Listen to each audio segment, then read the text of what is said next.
શ્રીકૃષ્ણાય વયં નમઃ।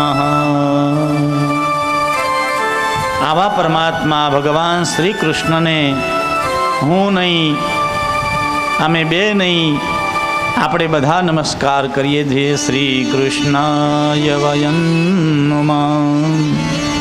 એવા પરમાત્મા જે સત્ય સ્વરૂપ છે, પ્રકાશ સ્વરૂપ છે, આનંદ સ્વરૂપ છે, ત્રણેય પ્રકારના દુઃખોનો નાશ કરનારા છે, આ વિશ્વની સૃષ્ટિની રચના, પાલન પોષણ અને સંહારના કરતા છે, એવા ભગવાન કૃષ્ણ, એને અમે નમસ્કાર કરીએ છીએ। અને શ્રી કૃષ્ણાય વયં નમઃ। શ્રી અને લક્ષ્મી, શ્રી અને રાધાજી, એકલા ભગવાન કૃષ્ણને નહીં, લક્ષ્મી સાથે, શ્રી રાધા રાની સાથે અમે પરમાત્માને વંદન કરીએ છીએ। બીજા શ્લોકમાં શ્રીમદ ભાગવત મહાપુરાણના પરમ આચાર્ય શ્રી સુખદેવજી મહારાજની વંદના કરી। યમ પ્રવ્રજંતમનુપૈત કૃતિયમ દ્વૈપાયનો વિરહ કાતરઃ જુહાવ પુત્રેતિ તન્મયતયા તર્વોభిનેદો તમ સર્વભૂતહૃદયં મુનિમાનતોસ્મિ।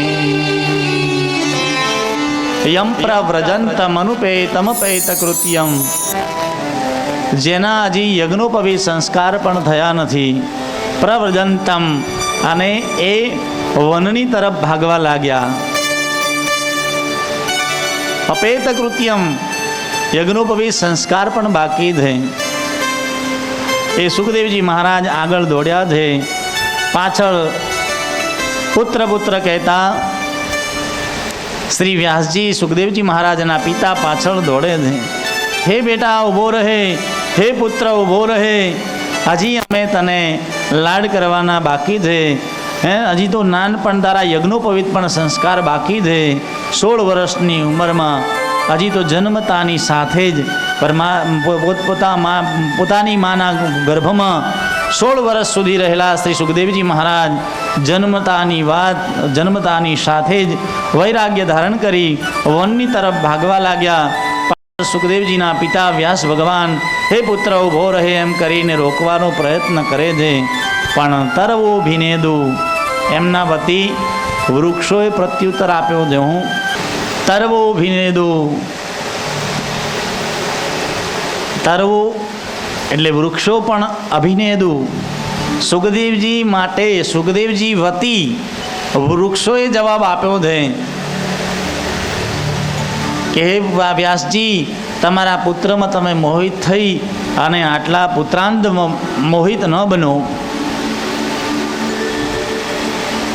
પુત્રના મોહમાં તમે અંધ બની અને પાછળ ભાગી રહ્યા છો, એ યોગ્ય નથી। જય બોલીએ ને 1000 ગણું ફળ મળે ને, આવી આ કલ્પવૃક્ષ ભાગવત ભગવાનની આગળ બેઠા હોઈએ ત્યારે।